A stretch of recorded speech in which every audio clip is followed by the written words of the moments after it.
Iraq के देखेंगे तो ये दाहिने पर दाहिने दजला ऐसे दो नदी के बारे में नमस्कार दोस्तों, आप सभी को भारतीय आर्ट्स क्लासेस पे स्वागत है। आज हम लोग 11th हिस्ट्री के चैप्टर 2 लेखन कला एवं शहरी जीवन के बारे में पढ़ेंगे। इसमें जो सिविलाइजेशन के बारे में जानकारी आपको होनी चाहिए, वो सिविलाइजेशन का नाम है मेसोपोटामिया की सभ्यता। मेसोपोटामियन सिविलाइजेशन के बारे में जानना है तो एक एक चीज़ करके हम लोग नोट्स के रूप में ऑब्जेक्टिव सब्जेक्टिव सभी चीज़ों में मैप ऊपर सब चीज़ को समझते हुए एक पूरा का पूरा कॉन्सेप्ट ढंग से बढ़िया कॉन्सेप्ट आपको समझ में बढ़िया आए, इस हिसाब से हम लोग मैप का भी सहारा ले करके और चीज़ों को समझने का प्रयास करेंगे। ये प्रॉपर आपको हम नोट्स फॉर्म में देंगे ताकि आपको नोट्स बनाने में किसी तरह से कोई समस्या नहीं हो। डायरेक्ट स्क्रीनशॉट लें और आप अपने फेयर में आप चैप्टर 2 का नोट्स आराम से बना पाए। तो चलिए आज हम लोग बिना समय गवाए हुए मेसोपोटामिया सभ्यता की बात कर ले। तो सबसे पहले दोस्तों आपको मालूम होना चाहिए कि वर्ल्ड में ये जो सिविलाइजेशन है, चूंकि इस सभ्यता का पता पहले चला है और हमारे जो भारतीय एक भारत में भी सभ्यता आएगी, 12th में पढ़ना है, जिस सिविलाइजेशन का नाम है आपका सिंधु घाटी की सभ्यता, जिसको हड़प्पा की सभ्यता कहते हैं। तो याद रखेंगे दोस्तों। अगर बात कर ले, आप मैप पे थोड़ा सा ध्यान में दीजिएगा, शायद आपको जूम दिख नहीं रहा है तो थोड़ा सा हम जूम कर ले ताकि आपको चीज़ों ध्यान से समझ में आए। तो ये दोस्तों अगर हम यहाँ पे बात कर ले तो ये आपका भारत है, ठीक है। भारत की अगर बात कर ले तो अगर हम भारत में देखें तो नीचे वाला जो भारत का भाग है, ये नीचे वाला भारत का जो हिस्सा है ये दक्षिणी भारत का हिस्सा है। नीचे जाएंगे तो दक्षिण, ऊपर आएंगे दोस्तों तो ये ऊपर साइड में ये उत्तर हो गया। भारत के ऊपर जाएंगे उत्तर, नीचे आएंगे दक्षिण। इधर साइड में बढ़ेंगे तो ये सब पूर्व वाला भाग होगा और इधर साइड में बढ़ेंगे तो पश्चिम वाला। तो भारत से अगर बात कर ले तो भारत के ऊपर जाएंगे तो उत्तर, इधर आएंगे तो पश्चिम, इसको कहते उत्तर पश्चिम। तो उत्तर पश्चिम की ओर जैसे ही बढ़ेंगे दोस्तों तो पहले एक कंट्री मिलता है, इस्लामिक कंट्री, ये पाकिस्तान है। इसके और अगर वेस्ट में चले जाएंगे, पश्चिम साइड में चले जाएंगे तो ये आपका मिलेगा अफगानिस्तान, जिसके सीमाएं ऊपर में देखिए दोस्तों, तो ऊपर में जम्मू कश्मीर के श्रीनगर का ऊपरी वाला जो हिस्सा है यहाँ से ये भी मिलता है। और पाकिस्तान तो यहाँ इतना ज़्यादातर मिलता है इसका भाग। तो ध्यान से सुनेंगे, इसके आगे पाकिस्तान अफगानिस्तान के आगे और वेस्ट साइड में जाएंगे तो ये रहा आपका एक कंट्री, इसको कहते हैं ईरान। ध्यान से सुनेंगे दोस्तों, ये क्या है आपका ईरान है। अब ईरान के बगल में पड़ोसिया देश अगर बात कर ले तो ईरान की सीमाएं इराक से लगती है। इराक ईरान दोनों पड़ोसिया है और यहीं पे दोस्तों ध्यान में रख करके आपको यही सोचना है कि यही वो देश है जहां वर्षों पहले, कितना वर्ष पहले कब आई, नहीं खुदाई कब हुई, सबकी चर्चा एक एक पॉइंट से कर लें। ये आपको दोस्तों अगर बढ़िया से आप देख पा रहे हैं तो ब्लू कलर का यहाँ लिखा हुआ है, इसको कहते हैं तिग्रिस। क्या दोस्तों? तिग्रिस। ये जो तिग्रिस जो लिखा हुआ है वर्ल्ड में, यही हम लोग देखेंगे। इसी को हिंदी में याद रखेंगे, हम लोग पढ़ेंगे दजला और फरात दो नदी के चर्चा आएंगे तो ये दाहिने तरफ दोस्तों, इधर इराक के इधर हो गया बाएं और इधर हो गया दोस्तों दाएं। इराक के इधर दोस्तों बाएं, इधर हो गया आपका दाएं। तो दाहिने साइड में दाएं, तो दाहिने साइड में इराक के देखेंगे तो ये दाहिने पर दजला, दाहिने दजला, ऐसे दो नदी के बारे में जिक्र होगा, आप कंफ्यूजन न हो। तो दजला को ही तिग्रिस, ये नदी का भी वर्णन यहाँ आप मैप में देख रहे हैं। अब हम आपको दिखाएंगे दोस्तों, क्वेश्चन भी पूछेगा आपसे कि मेसोपोटामिया की जो सभ्यता है वो वर्तमान में किस देश की सभ्यता मानी जाती है। तो मेसोपोटामिया जो सभ्यता है वो इराक की सभ्यता मानी जाती है। जैसे अगर सिंधु घाटी की सभ्यता करे तो सिंधु घाटी की सभ्यता भारत की सभ्यता मानी जाती है। हालांकि सिंधु घाटी का कई जो क्षेत्र है दोस्तों वो पाकिस्तान के एरिया में पड़ता है, तो उसमें हम लोग डिटेल्स देखेंगे कि अब तो पाकिस्तान भारत से ही अलग हुआ, आखिर क्यों ये भारतीय सभ्यता कहलाती है, वहां चर्चा चलेंगे। अभी आपको प्रॉपर जानकारी होना चाहिए कि मेसोपोटामिया जो सेकंड चैप्टर पढ़ने जा रहे हैं ये है कहाँ। तो ये दोस्तों उत्तर में भारत के उत्तर पश्चिम में पाकिस्तान, अफगानिस्तान, ईरान और इराक, ये सब मुस्लिम कंट्री है दोस्तों, अभी वर्तमान में बना है। उस समय में कोई इस्लाम धर्म आया ही नहीं है, तो कोई इस्लामिक कंट्री के रूप में हम नहीं कह सकते हैं।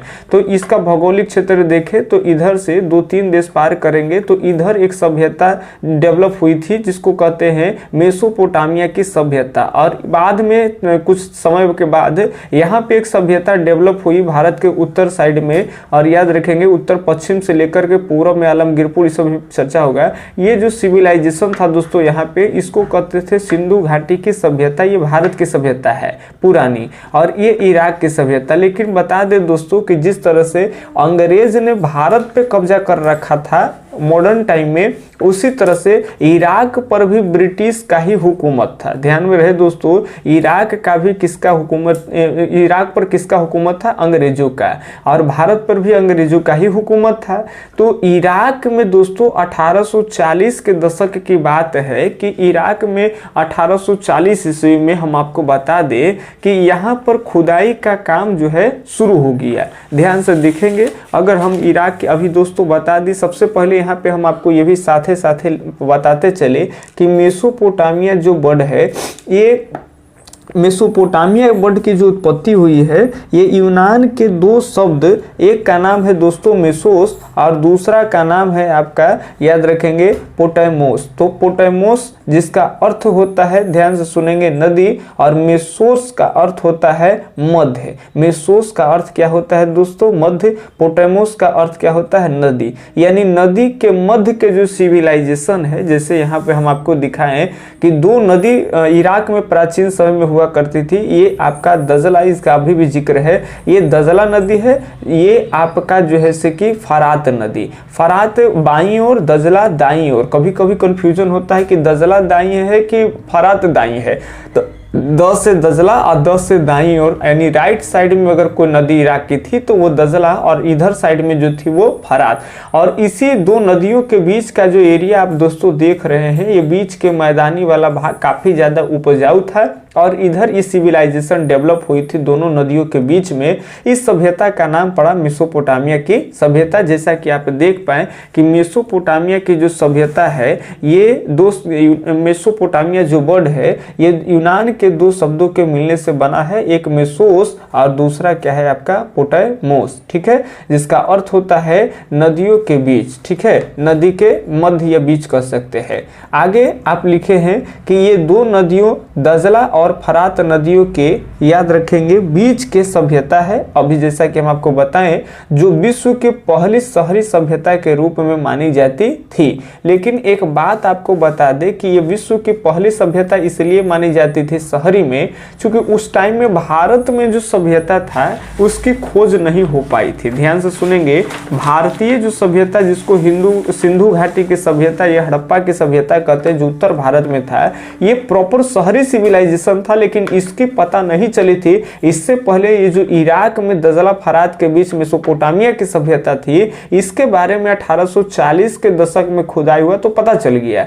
और यहाँ भारत में कब पता चलेगा? यहाँ भी अंग्रेजों का है। देखिए, अंग्रेज हमारी भी भारतीय संस्कृति के बारे में, पुरानी सभ्यताओं के बारे में हम लोग को रूबरू कराने का अगर किसी को क्रेडिट जाता है तो अंग्रेजों के, उन्हीं लोग के समय काल में पुरातत्व विभाग का गठन हुआ। कई क्षेत्रों की जगह पर ऐसा अनुमान लगा कि यहाँ पुरानी चीजें दबी है, तो खुदाई हुआ। खुदाई के दौरान हमारी इतिहास हमको खोज के देने वाला अगर कोई है तो अंग्रेज भी।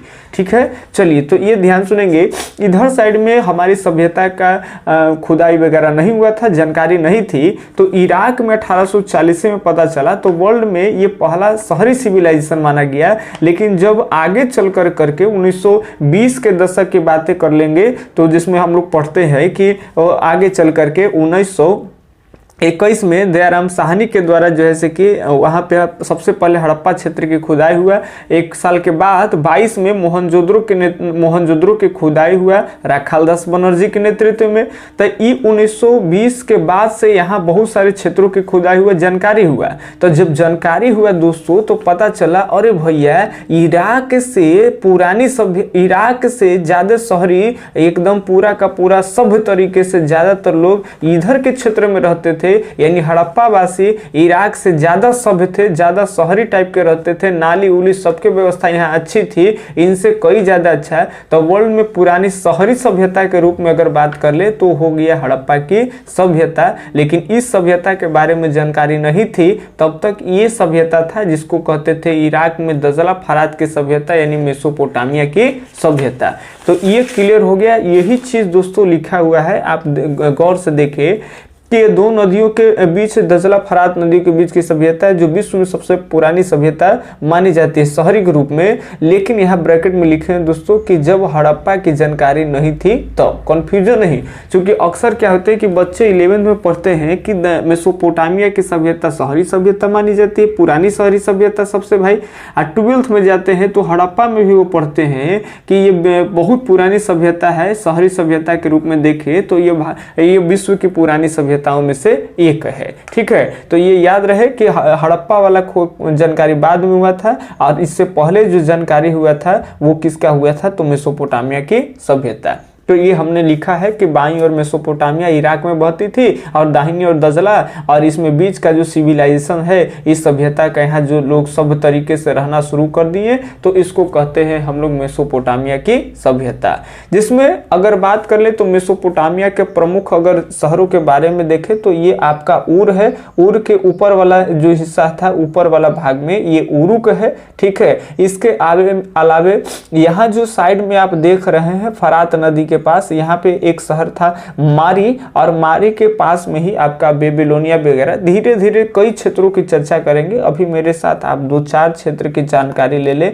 नीचे में साइड में ऊर और उरुक। एक बात और दोस्तों हम आप सबको बता दें कि ऊर उरुक के बारे में अगर हम बात कर लें, और मारी कहाँ है दोस्तों, आपको समझ में आ गया, फरात नदी के इधर वाला साइड में ये मारी है।